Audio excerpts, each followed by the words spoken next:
तो बागवती जी कहते हैं कि जब जठर में अग्नि सबसे ज्यादा तीव्र हो उसी समय भोजन करें तो आपका खाया हुआ एक एक अन्न का हिस्सा पाचन में जाएगा और रस में बदलेगा और रस में से मांस, मज्जा, रक्त, वीर्य, मल, मूत्र, मेद और आपकी अस्थियां, इनका विकास होगा। तो कभी भी कुछ ना खाएं। ये पद्धति भारत की नहीं है, ये यूरोप की है। यूरोप में डॉक्टर्स हैं, वो हमेशा कहते हैं कि थोड़ा थोड़ा खाते रहो, कभी भी खाते रहो। हमारे यहां ये नहीं है। तो आपको दोनों का अंतर समझाना चाहता हूं। बागवती जी कहते हैं कि खाना खाने का समय निर्धारित करें और समय निर्धारित होगा उससे जब आपके पेट में अग्नि की प्रबलता हो, जठर अग्नि की प्रबलता हो। बागवती जी ने इस पे बहुत रिसर्च किया और वो कहते हैं कि 1.5-2 साल के रिसर्च के बाद उनको पता चला कि जठर अग्नि कौन से समय सबसे ज्यादा तीव्र होती है। तो वो कहते हैं कि जब सूर्य का उदय होता है तो सूर्य के उदय होने से लगभग 2.5 घंटे तक जठर अग्नि सबसे ज्यादा तीव्र होती है। तो बागवती जी कहते हैं कि इस समय सबसे ज्यादा भोजन करें। वो तो एक जगह यहां तक कह देते हैं कि आप अगर संभव हो तो 9:30 बजे के अंदर ही लंच करें, माने ब्रेकफास्ट गायब। वो ये कहते हैं कि सुबह 9:30 बजे तक अगर आपने भरपेट भोजन किया है तो इसमें से जो कुछ भी बनेगा वो एक एक बूंद, एक एक अन्न का टुकड़ा, एक एक दाने का टुकड़ा आपके शरीर के लिए उपयोगी होगा। बागवती जी ने एक और रिसर्च किया था कि शरीर के जो अलग अलग अंग हैं, जैसे हृदय है हृदय, और जैसे जठर है जठर, जैसे किडनी है, जैसे लीवर है, इनके काम करने का अलग अलग समय है। जठर अग्नि के काम करने का सबसे अच्छा समय है 7 से 9:30, सूर्योदय से 2.5 घंटे तक। फिर इसी तरह से हृदय के काम करने का समय है सबसे ज्यादा ब्रह्म मुहूर्त से 2.5 घंटे पहले। ब्रह्म मुहूर्त आप समझते हैं 4, 4:30, तो 2, 2:15 बजे, 1:30 बजे से लेकर 4 बजे के बीच में हार्ट सबसे ज्यादा सक्रिय होता है और सबसे ज्यादा हार्ट अटैक उसी समय में आते हैं। किसी भी डॉक्टर से पूछ के देख लीजिए। इसलिए 99% हार्ट अटैक अर्ली मॉर्निंग्स में ही होते हैं। इसी तरह हमारा लीवर है, इसी तरह किडनी है। हर शरीर के अंग का काम करने का एक निश्चित समय है, प्रकृति ने तय किया है, उसको भगवान ने तय किया है। तो आपका जठर अग्नि है, ये सबसे अच्छा 7 से 9:30। तो आप भरपेट खाना खाइए। हैवियर से हैवियर होना चाहिए, भारी से भारी। जितना खाते हैं ज्यादा भी खा लीजिए, कोई फर्क नहीं पड़ता। सुबह के नाश्ते में भरपेट खाइए। फिर वो कहते हैं दोपहर का भोजन अगर आप कर रहे हैं तो इसको थोड़ा कम करिए नाश्ते से। अब सीधे से मैं कहता हूं, अगर आप सवेरे 6 रोटी खाते हैं तो दोपहर को 4 ले लीजिए और शाम को 2 ले लीजिए। तो बागवती जी कहते हैं कि सब कुछ सवेरे खाओ। आपको जो ज्यादा अच्छा लगता है खाने में, मैं आपको एक वाक्य में कहता हूं, जो चीज सबसे ज्यादा पसंद है वो सुबह खाओ। आपकी जीभ स्वाद के लिए मचल रही है, रसगुल्ला पसंद है तो सुबह खाओ, रबड़ी खानी है तो पसंद है तो सुबह खाओ, जलेबी खानी है तो सुबह खाओ, इमरती खानी है तो सुबह खाओ। अगर आपको आलू का पराठा खाना है या गोभी का पराठा खाना है, जो भोजन आपको सबसे ज्यादा पसंद है वो सुबह खाओ, पेट भर के खाओ। पेट की संतुष्टि हुई, मन की भी संतुष्टि होती है। और बागवती जी कहते हैं कि भोजन में मन की संतुष्टि पेट की संतुष्टि से ज्यादा बड़ी है।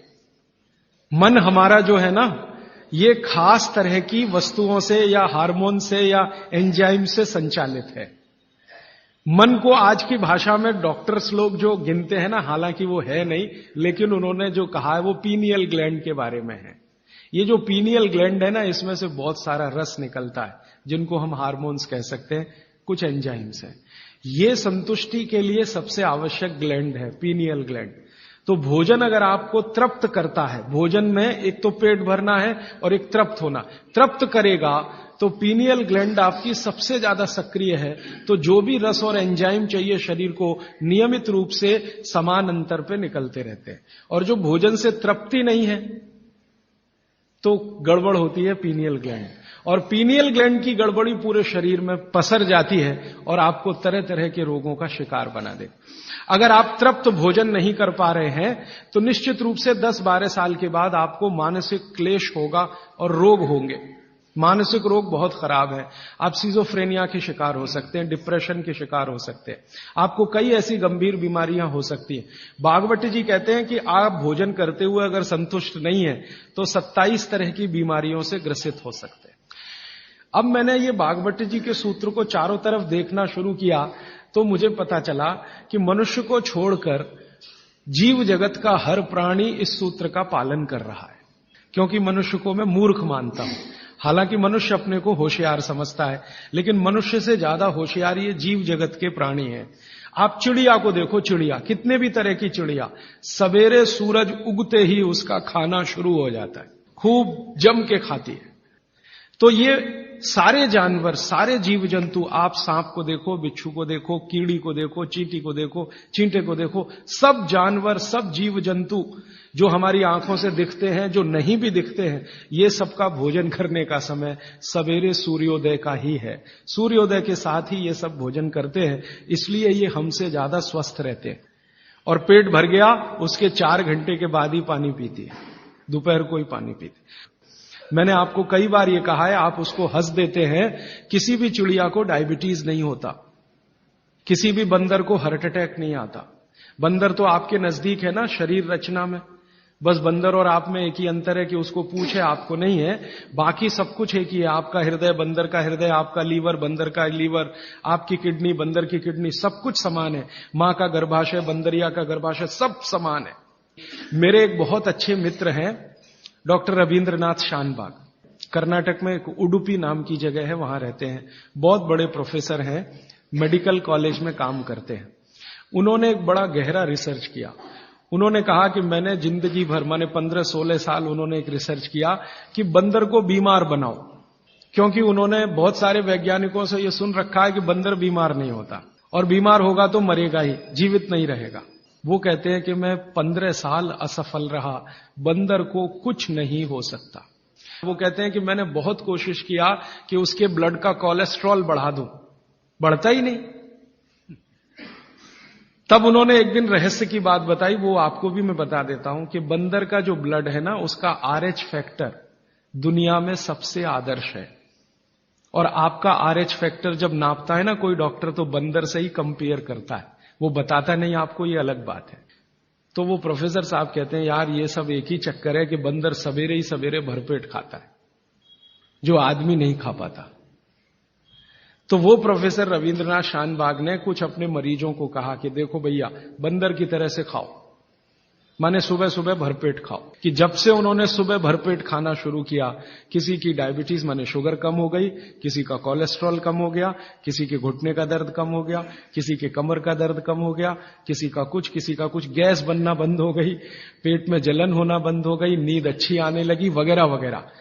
तो समय मैंने आपको बता दिया, सूरज उगा और 2.5 घंटे तक, माने 9:30 बजे तक, ज्यादा से ज्यादा 10 बजे तक आपका भोजन हो जाना चाहिए। और ये भोजन तभी होगा जब आप नाश्ता बंद करेंगे। ये नाश्ता हिंदुस्तानी चीज नहीं है, ये अंग्रेजों की है। और आप जानते हैं ना हमारे यहां चक्कर क्या चल गया, नाश्ता थोड़ा कम करेंगे, लंच थोड़ा ज्यादा करेंगे, डिनर उससे भी ज्यादा करेंगे। सवा सत्यानाश, एकदम उल्टा। भागवत जी कहते हैं कि नाश्ता सबसे ज्यादा करो, लंच उससे कुछ कम करो, डिनर सबसे कम करो। ये अंग्रेज और अमरीकियों के लिए नाश्ता कम है। कारण पता है? वो लोग नाश्ता हल्का ही करें तो उनके लिए अच्छा है। कारण उसका एक ही है कि अंग्रेजों के देश में सूर्य नहीं निकलता, साल में 8-8 महीने तक सूरज के दर्शन नहीं होते। और ये जो जठर अग्नि है ना, ये सूरज के साथ सीधे संबंधित है। जैसे जैसे सूर्य तीव्र होगा, अग्नि तीव्र होगी, जैसे जैसे सूर्य कम होगा, अग्नि भी कम होगी। तो वो नाश्ता हैवी नहीं कर सकते, करेंगे तो उनको तकलीफ हो जाएगी। इसलिए मैंने सबसे पहले दिन जो सूत्र बोला था, अपनी आबो हवा, अपना पर्यावरण, अपना वातावरण, अपनी तासीर, इसको ध्यान में रखकर ही चलें। तो आपके देश की जो आबो हवा और तासीर है वो ये कि हर दिन सूरज निकलता है, सुबह निश्चित रूप से निकलता है, अगले दिन भी निकलेगा, करोड़ों साल से निकल रहा है, अगले करोड़ों साल तक निकलेगा। इसलिए भारत में every morning is good morning. Europe वाले तरसते हैं गुड मॉर्निंग के लिए, अच्छी सुबह होती नहीं वहां, इसलिए हर एक आदमी दूसरे को विश करता है may I wish you to have a good morning. इसलिए वो गुड मॉर्निंग वाले लोग हैं। तो हम गुड मॉर्निंग में क्यों फंसे हुए हैं? तो गुड मॉर्निंग से निकलिए, नमस्ते में आइए, नमस्कार में आइए, वड़क्कम में आइए। ये गुड मॉर्निंग आपके लिए काम की चीज नहीं है, और ये गुड मॉर्निंग जुड़ी हुई है आपके पेट से। ठीक है? फिर आप इसमें तर्क और कुतर्क मत करिए। जी हमको दुकान जाना है, हमको ऑफिस जाना है, हमको दुनियादारी संभालनी है। किसके लिए? इसी पेट के लिए ना। ये दुनियादारी कर किसके लिए? आप इसी पेट के लिए ना। तो पेट तो दुरुस्त होने के लिए भागवत जी कह रहे हैं कि भाई इसको संभाल लो तो दुनियादारी संभलती है। और ये गया तो दुनियादारी संभाल के करेंगे क्या? मान लीजिए पेट ठीक नहीं है, स्वास्थ्य ठीक नहीं है, आपने 10,000 करोड़ कमा लिया, क्या करेंगे? डॉक्टर को ही देंगे ना। तो डॉक्टर को देने से अच्छा किसी गौशाला वाले को दे दीजिए, पेट दुरुस्त कर लीजिए। तो पेट आपका है तो दुनिया आपकी है। माने आप बाहर निकलें घर के तो छक्कर खाना खा के निकलिए, भोजन करके ही निकलिए। जठर अग्नि सुबह सुबह बहुत तीव्र